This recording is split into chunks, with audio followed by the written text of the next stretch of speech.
The massive hegemony ship entered Earth's solar system, with the confidence of a predator that had never known defeat. It was bigger than anything humans had ever built, a city-sized vessel covered in weapons that could destroy planets. Behind it came 50 more ships, each powerful enough to end all life on Earth. They moved in perfect formation, like dancers who had performed the same routine for thousands of years.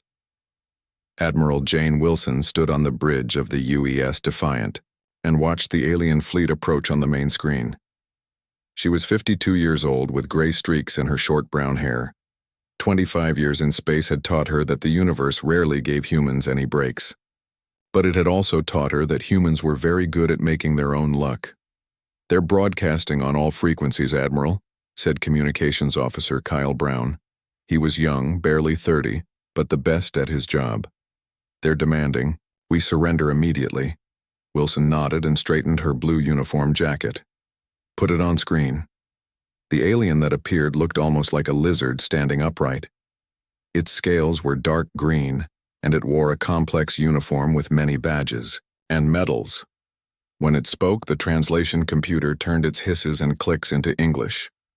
"Primitive humans," it said. "I am Lord Zalthran of the Galactic Hegemony, master of 300 star systems and conqueror of 1,000 worlds. Your planet is now part of our empire. Surrender your ships and prepare for occupation. Resistance is not only futile but shows poor manners." Admiral Wilson looked at her bridge crew. Lieutenant Lisa Perry at Weapons Control was trying not to smile. Navigator John Dixon was openly grinning. "Should I compose a formal surrender, Admiral?" asked Kyle, his voice completely serious but his eyes twinkling. Wilson smiled. "No, I think I'll handle this personally."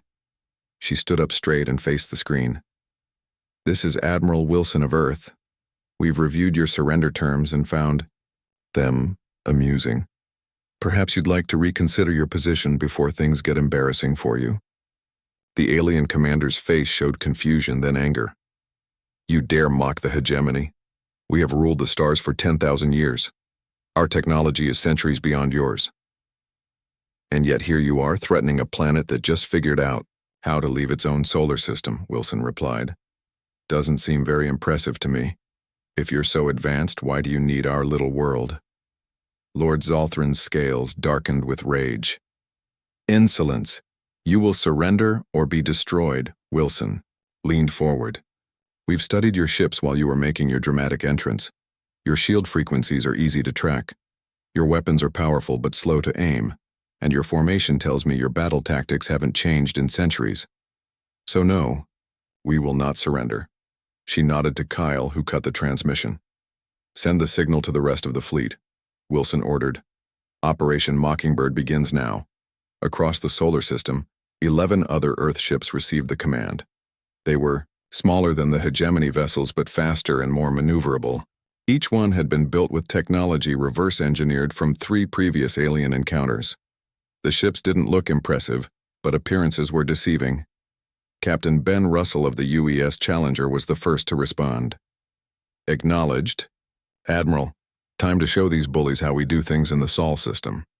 On his command, his ship's speakers began blasting AC/DC's Thunderstruck on all frequencies. The other Earth ships joined in, each broadcasting different Earth music directly at the hegemony fleet. "What is this noise?" demanded Lord Zalthran when he reopened communications. "Stop this at once." "Sorry, can't hear you over the music," Wilson replied. "Is there something you wanted to discuss? Perhaps terms for your withdrawal from our system?" The hegemony commander was outraged. No species had ever spoken to him this way. "I will destroy your homeworld for this disrespect." Wilson shook her head. "That would be a mistake. We're giving you a chance to leave peacefully. The hegemony may have conquered many worlds, but you've never met humans before." The alien ships began to move, spreading out to surround Earth. Lord Zalthran clearly expected the humans to panic or beg for mercy. Instead, the 12 Earth ships moved forward, directly toward the much larger alien fleet. "Are they insane?" asked Zalthran's second-in-command. "Their ships are tiny compared to ours. They are primitive and do not understand the power they face." Zalthrin replied. Prepare all weapons. We will make an example of them. On the Defiant, Wilson watched the enemy fleet's movements carefully. They're doing exactly what we expected, she said to her tactical officer, Commander Paul Grant. They always position their command ship in the center of a defensive circle. Grant nodded. Their tactics haven't evolved in centuries. They've never needed to change. Well, they're about to get a crash course in human adaptability, Wilson said. Signal all ships to execute Maneuver Delta 6. The Earth fleet suddenly broke formation, each ship taking a different trajectory. Instead of attacking as a group, they scattered across space in seemingly random patterns. To the hegemony, it looked like chaos or panic. They flee in disorder, said Zalthrin with satisfaction. Target their largest vessel and fire. The massive hegemony flagship launched a beam of energy at the Defiant. It was powerful enough to cut through a small moon. But instead of exploding, the human ship seemed to absorb the blast. For a moment, the Defiant glowed with captured energy. Energy absorption complete, reported Lieutenant Perry. Shields holding at 92%. Wilson smiled. Now, Lieutenant, show them why they should have studied us more carefully. The Defiant's special reflector shields activated, sending the alien weapon's energy back at the ship that had fired it, but focused into a tighter beam. The blast hit the hegemony flagship's forward section, causing explosions across its hull. Impossible, shouted Lord Zalthrin as his bridge shook around him. How did they redirect our weapon? The other Earth ships began similar maneuvers, dodging, hegemony fire or absorbing and reflecting it back. The massive alien ships, designed for impressive but slow battles against conventional opponents, couldn't track the faster human vessels. Admiral Wilson opened a channel to the entire alien fleet. This is just a demonstration. We could continue this battle, but I'd prefer to talk. The hegemony has never encountered humans before, so you don't know what you're dealing with. We're offering you a chance to withdraw and then meet for peaceful negotiations. On his damaged flagship, Lord Zalthrin stared at the screen in disbelief. In 10,000 years of hegemony expansion, no species had ever fought back successfully against their first attack, and none had ever mocked them while doing it. This is not over, he hissed. The full might of the hegemony will descend upon your world. Looking forward to it, Wilson replied calmly. We'll be here. As the damaged hegemony ships pulled back to regroup, Wilson knew this was just the beginning. The real battle would come soon. But for now, humanity had done what it did best, survived against the odds and surprised those who underestimated them. The first round had gone to Earth. And thanks to Admiral Wilson, the hegemony had just learned an important lesson. Humans don't follow anyone else's rules. 3 days after the first encounter, the hegemony returned. This time they brought 200 ships. The massive fleet appeared at the edge of the solar system, their engines glowing like angry stars against the black of space. Captain Steve Rogers of the UES Intrepid watched them from the command chair of his ship. Unlike the sleek, polished vessels of the hegemony, the Intrepid looked almost cobbled together. Its hull had patches and modifications making it look like what it was. A ship that had been improved and fixed many times by practical people who cared more about results than appearance. They're back with friends, said his first officer, Linda Green. She was young but smart, with short black hair and eyes that missed nothing. Rogers nodded. He was 45, with a weathered face and calm eyes. As expected, bullies always bring backup when they get bloody noses. The communication screen lit up with an incoming message. Lord Zalthrin appeared, his scales now decorated with even more medals and ribbons. Humans, he said, his voice translated into flat English. Your previous victory was a fluke. The full might of the hegemony is now arrayed against you. Your 12 ships cannot stand against 200. Surrender now and only half your population will be enslaved. Rogers raised an eyebrow. That's your idea of a generous offer? No wonder you folks don't get invited to many parties. The alien commander's eyes narrowed. You continue your disrespect even in the face of certain defeat? It's not disrespect, Rogers replied. It's honesty. You think your fancy ships and big numbers guarantee victory because that's how it's always worked before. But humans don't play by those rules. He cut the transmission and turned to his crew.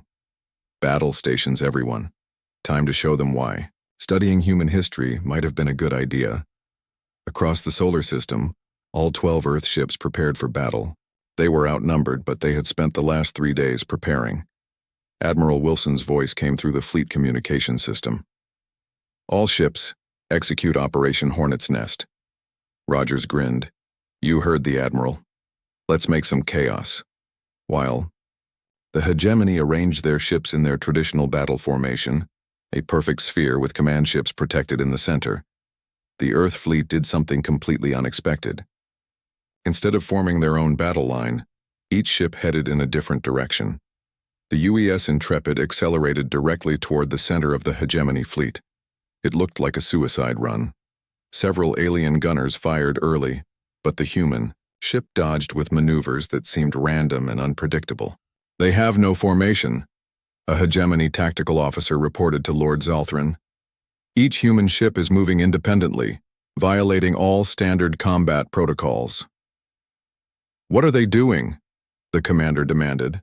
This is not how space battles are conducted. On the Intrepid, Rogers watched the confusion spreading through the enemy fleet. They really don't get it, do they? They've fought so many battles the same way that they think there's only one way to fight. His tactical officer, Jeff Coleman, looked up from his console. Their targeting systems are trying to predict our movements based on standard patterns, but since we're not using any patterns, they can't hit what they can't predict. Rogers finished with a smile. Now let's see if their shields have the same weakness we found last time. The Intrepid suddenly changed course, diving beneath a massive hegemony cruiser. The human ship fired its main weapon, not at the enemy's hull, but at a specific point in their shield system. The alien shields flickered but held. However, the fluctuation created exactly what Rogers had hoped for, a temporary resonance pattern that disrupted the shields of nearby hegemony ships. Now, Rogers ordered. His weapons officer fired 5 small devices that looked like simple missiles. Instead of exploding, they attached to the hulls of 5 different enemy ships. For a moment, nothing happened. Then the devices activated, creating energy fields that linked the 5 ships together. Their shield systems, now connected, began fighting each other, trying to establish dominance. Within seconds, all 5 shields failed completely. Phase 2, Rogers said calmly. The Intrepid fired again, this time targeting the now unprotected engine systems of the largest ship. The blast wasn't powerful enough to destroy the vessel, but it didn't need to be. The engine controls were damaged, causing the massive ship to begin moving forward uncontrollably. Unable to stop, it crashed into another hegemony vessel.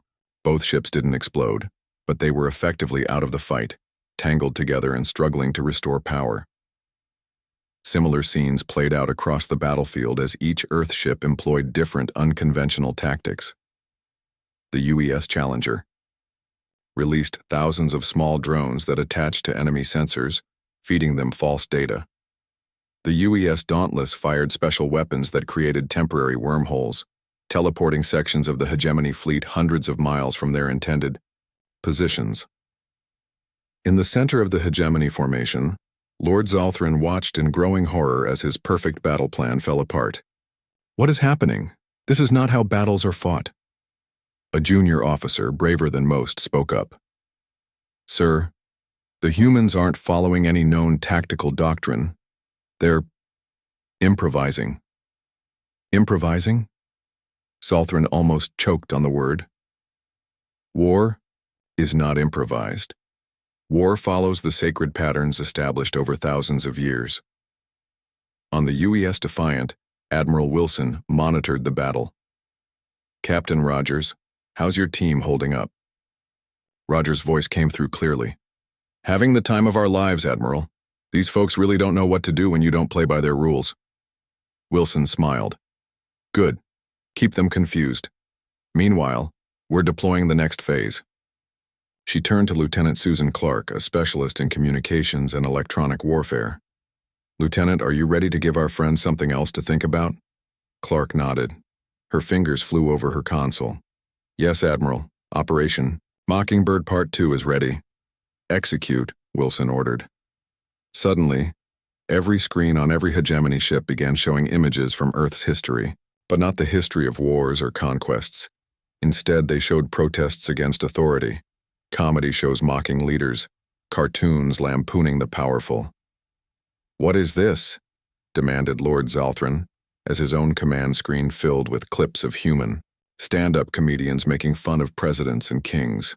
No one in the hegemony had ever seen anything like it. Their society was built on absolute respect for authority. The idea of openly mocking leaders was more shocking to them than any weapon. As the battle continued, junior officers in the hegemony fleet began hesitating, unsure what to do without clear orders that fit their training. Some ships stopped firing altogether, their crews too confused by the humans' unpredictable movements and disturbing cultural transmissions. Captain Rogers took advantage of the confusion, leading his ship through the enemy formation, targeting key systems and creating more chaos. "Their entire society is based on rigid hierarchy and rules," he told his crew. "We're not just fighting their ships, we're challenging their entire worldview." By the end of the day, the mighty hegemony fleet was in disarray. 30 ships were disabled, many more damaged, and the rest were struggling to maintain any kind of effective formation. Lord Zalthran, his reputation now at risk, ordered a retreat to regroup. As the alien ships began to withdraw, Admiral Wilson sent one final message: "Next time, bring more ships and maybe a sense of humor." Lieutenant Commander Susan Clark stood in her small office aboard the UES Defiant. The walls were covered with screens showing different alien languages and communication patterns. At 35, Clark was the best psychological warfare specialist in the Earth Fleet. With her red hair pulled back in a tight bun and sharp green eyes focused on her work, she barely noticed when Admiral Wilson entered. "How's our little project coming along?" Wilson asked. Clark turned and smiled. "Better than expected, Admiral. The hegemony communication systems are much easier to access than they should be. They never expected anyone to try hacking them." "That's what happens when you rule unchallenged for 10,000 years, Wilson said. "You get sloppy." Clark nodded. "Their entire empire is built on absolute authority. Their leaders give orders, and everyone below them obeys without question. They don't even have words in their language for concepts like democratic election or peaceful protest. And that's their weakness," Wilson said. "So what are you sending them now?" Clark pointed to a screen showing various Earth videos. "Everything that would horrify someone who believes in absolute authority. Historical footage of peaceful protests. Comedy shows where leaders are mocked. Children arguing with parents. Debates where people disagree with each other respectfully." Wilson watched the screen. "To us, this is just normal life. To them, it's like showing a fish that water isn't the only place to live," Clark finished. "Their entire worldview depends on everyone accepting their place in the hierarchy." On the main screen, a message appeared. It was from a mid-level hegemony officer named Corval, serving on a ship called the Eternal Might. "They're responding to our private messages," Clark said. "This one wants to know more about how humans choose their leaders." Wilson read the message. "He seems genuinely curious, not hostile." "There are thousands like him," Clark said. "Junior and mid-level officers who've always followed orders but never questioned why. Now they're asking questions." On the hegemony command ship, Lord Zalthran was facing a crisis unlike any in the 10,000-year history of the Empire. His officers were acting strangely. Some asked questions about orders instead of simply obeying. Others were found watching the human transmissions in secret. "This is unacceptable," he shouted at his command staff. "The humans are using some kind of mind control. Block all their transmissions." His technology officer lowered his eyes. "We have tried, my lord. But they keep finding new channels. Their messages appear on different systems randomly. We close one path, and they find 3 more." Zalthran's scales darkened with rage. "Then find the source and destroy it. The human ship that sends these messages must be eliminated." But that was the problem. The messages came from all the human ships, and sometimes from places where there were no ships at all. Clark had set up relay drones throughout the solar system, each one broadcasting on different frequencies. "The humans make no sense," said Zalthran's second-in-command. "They fight without proper formations. Their ships move in unpredictable patterns. And now these messages, they show humans arguing with their own leaders. How can a society function like this?" "It cannot," Zalthran said firmly. "That is why they will fall. Order must prevail over chaos."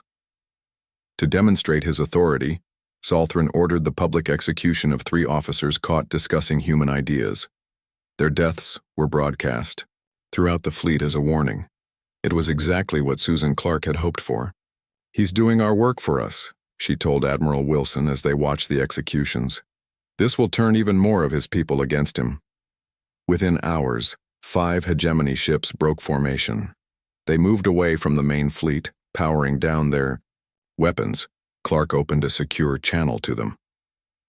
"This is Lieutenant Commander Susan Clark of Earth. We see that you've separated from your fleet. We're willing to talk if you are." The response came from a ship called the Dawn Hunter. Its commander, an officer named Telvik, appeared on screen.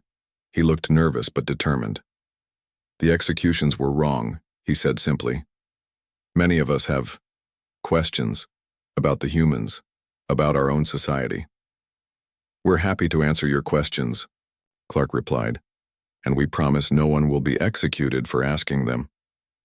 By the end of the day, 12 hegemony ships had broken away from the main fleet. They formed a loose group well away from both the human ships and their former allies. Lord Zalthran was furious. "This is treason.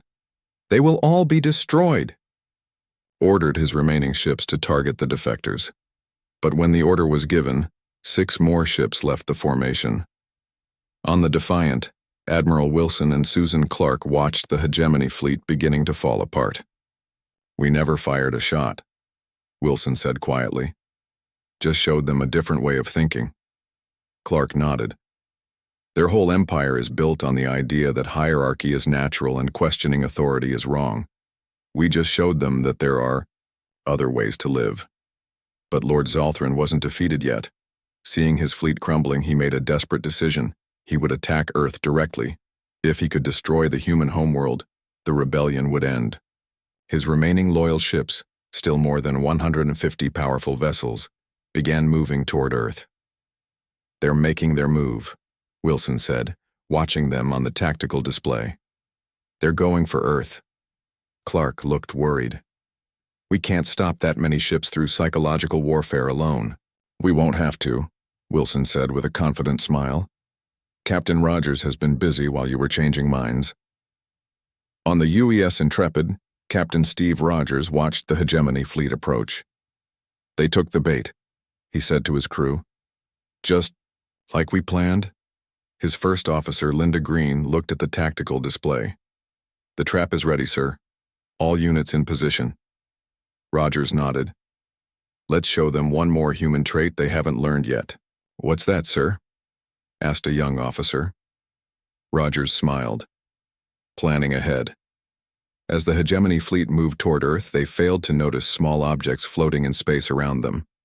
Hundreds of them, each about the size of a car, had been positioned carefully over the past few days. "Activate the net," Rogers ordered. All at once, the objects powered up.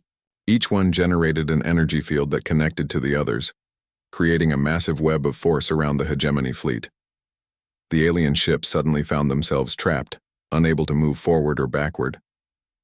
Lord Zalthran stared at the tactical display in disbelief. "What is this? What have they done?" His officers had no answers. Nothing like this had ever been seen in hegemony history. Captain Rogers opened a channel to the trapped fleet. "That's a gravity web. You're not going anywhere until we decide to let you out. I suggest you reconsider your attack plans." For the first time in his long life, Lord Zalthran felt something new. Fear. These humans didn't fight like any species he had ever encountered. They didn't follow the rules. And somehow, that made them more dangerous than any enemy in 10,000 years of hegemony rule. Ambassador Frank Martinez looked out the window of his office at the stars. He was 50 years old, with salt and pepper hair and tired eyes that had seen too many wars.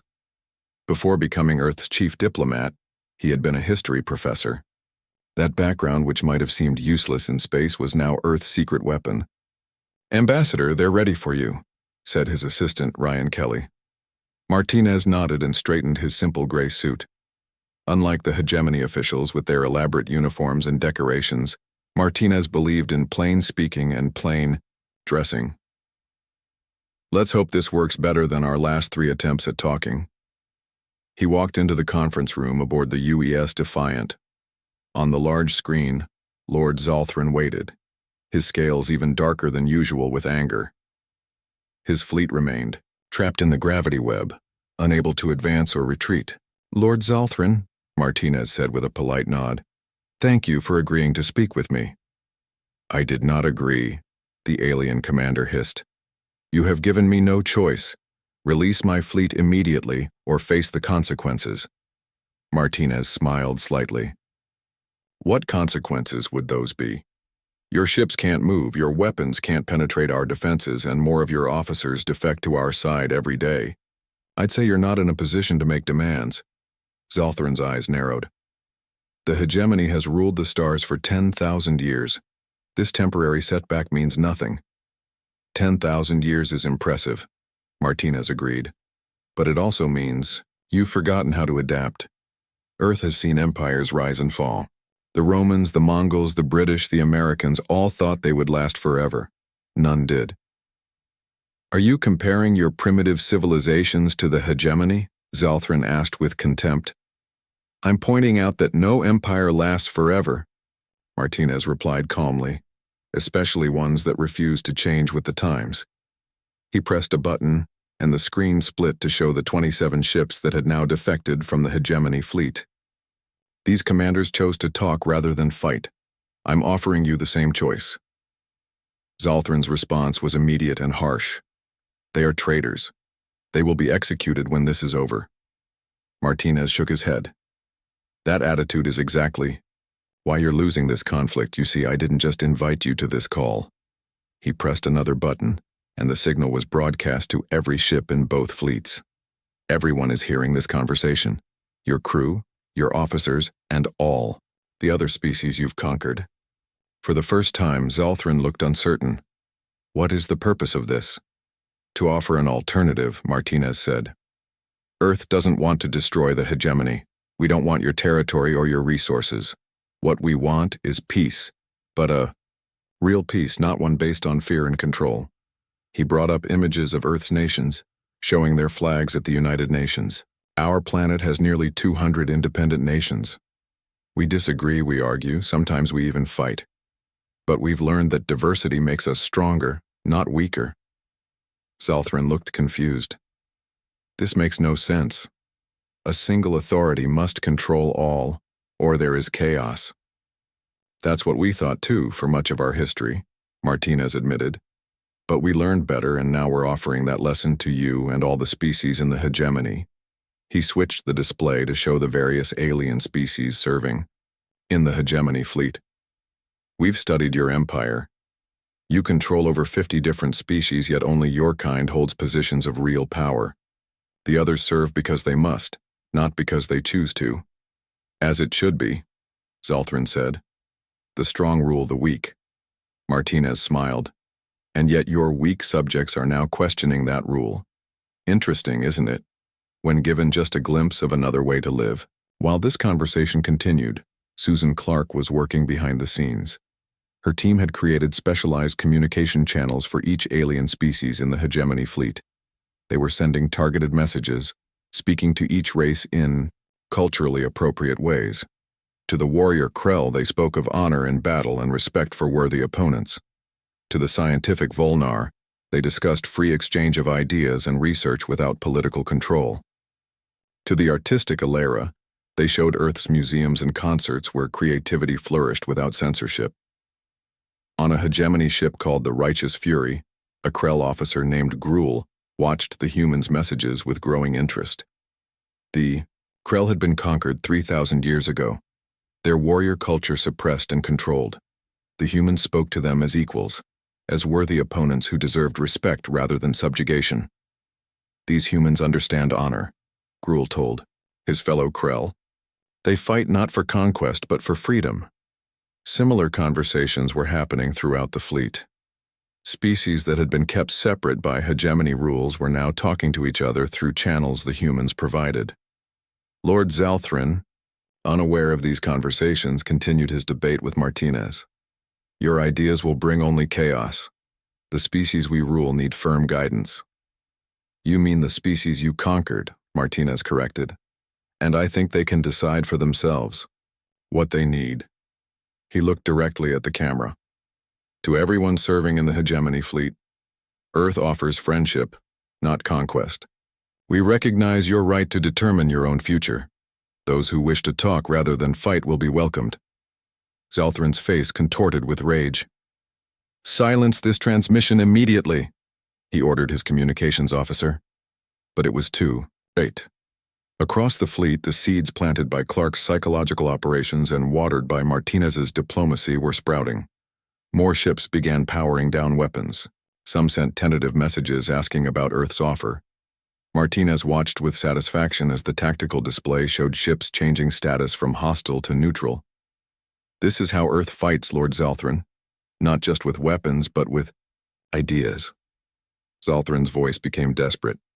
I command you all to obey. This is treason against the hegemony. But a new voice answered him. Gruul, the Krell officer. The hegemony betrayed us long ago, when it took our freedom. The humans offer to restore it. Why should we fight for our oppressors? Martinez watched, as ship after ship declared neutrality or openly sided with Earth. Even on Zalthrin's own vessel, officers were refusing to obey orders. This is not over, Zalthrin snarled before cutting his transmission. Martinez turned to Admiral Wilson, who had been watching silently. He'll try something desperate now. Cornered creatures always do. Wilson nodded. We're ready. Captain Rogers has the Intrepid standing by to disable Zalthrin's flagship if necessary. Martinez looked back at the screen, now showing dozens of former hegemony ships communicating with each other, and with Earth. I never thought it would work this well. We've started a revolution without firing a shot. Wilson smiled. Sometimes the best weapon isn't a gun or a bomb. It's an idea that's time has come. Throughout the hegemony fleet, 10,000 years of rigid hierarchy were crumbling in a single day, all because humans had shown them another way to live. Captain Eric Johnson of the UES Liberty watched his tactical screen with growing concern. While the diplomatic talks had been going well, with more and more ships defecting from the hegemony, Lord Zalthrin's flagship was showing strange energy readings. Johnson was 40 years old, with dark skin and serious eyes that missed nothing.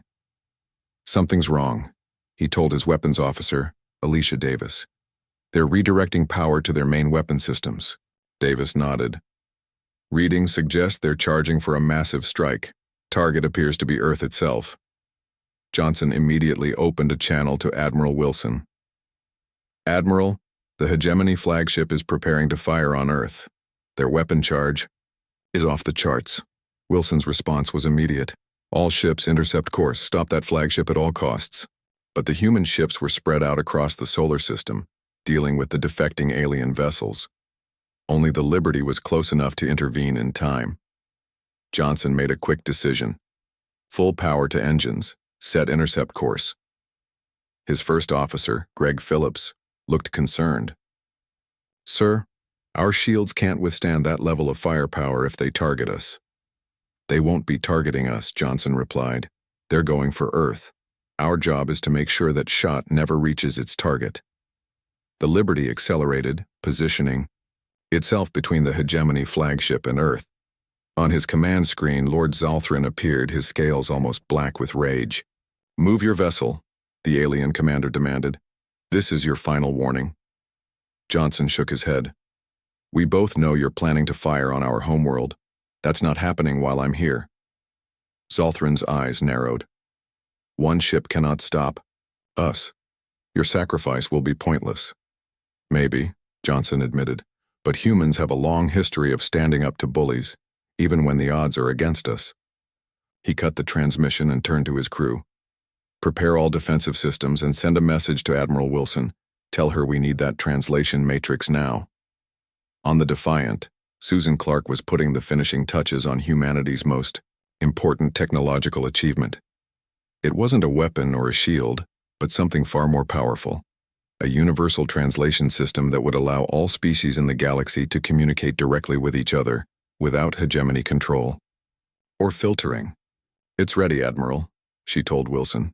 Full real-time translation between all 53 languages in the hegemony. Wilson nodded.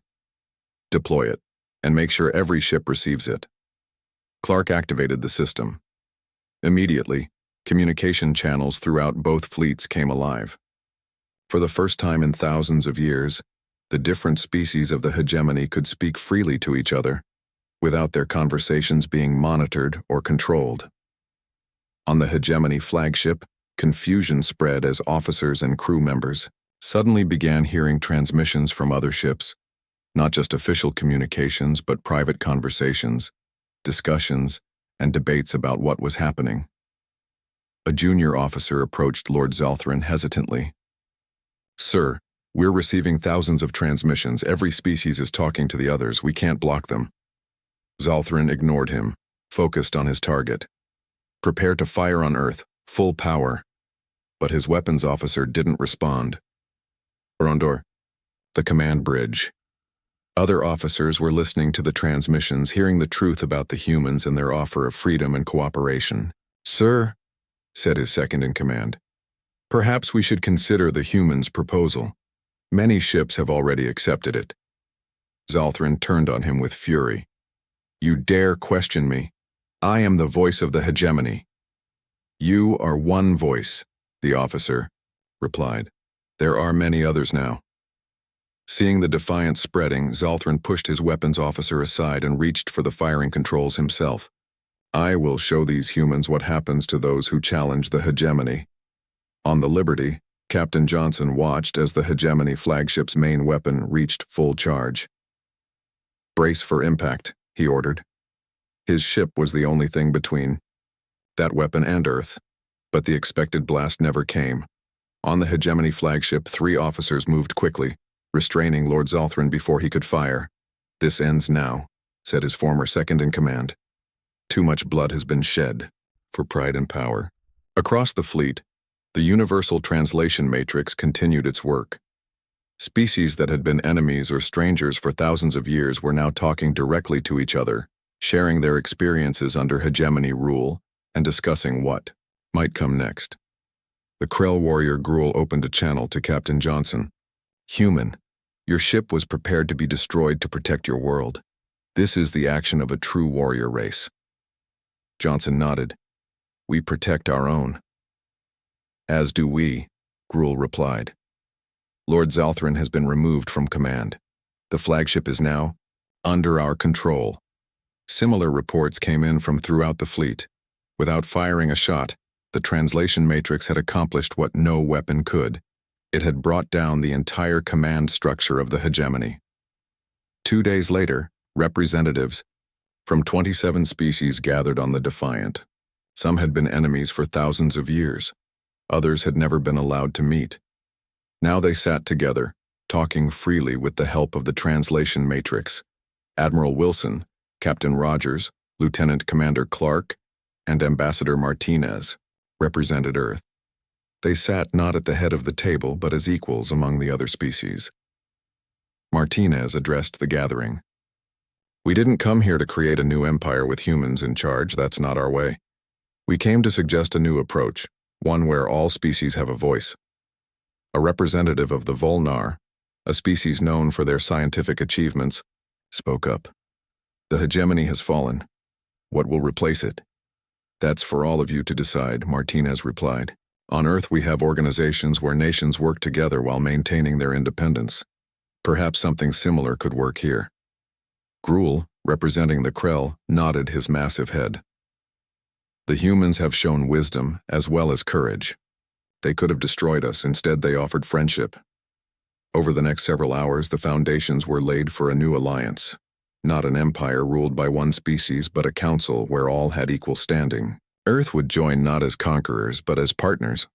As the meeting concluded, Martinez offered a toast, a human custom that the aliens found curious but pleasing.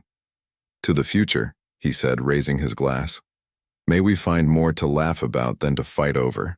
The alien representatives raised their various drinking vessels in response, many smiling in their own ways.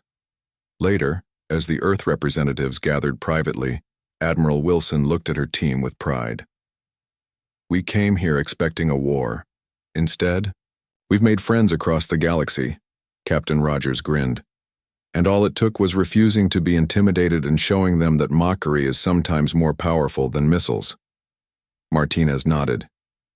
10,000 years of empire ended by humans, simply being human. As the alien ships departed, many now displaying new symbols of the Galactic Council rather than hegemony insignia, Earth had gained not an empire, but something far more valuable, a galaxy of diverse friends who had learned the human arts of questioning authority, thinking for themselves, and occasionally laughing at those who took themselves too seriously.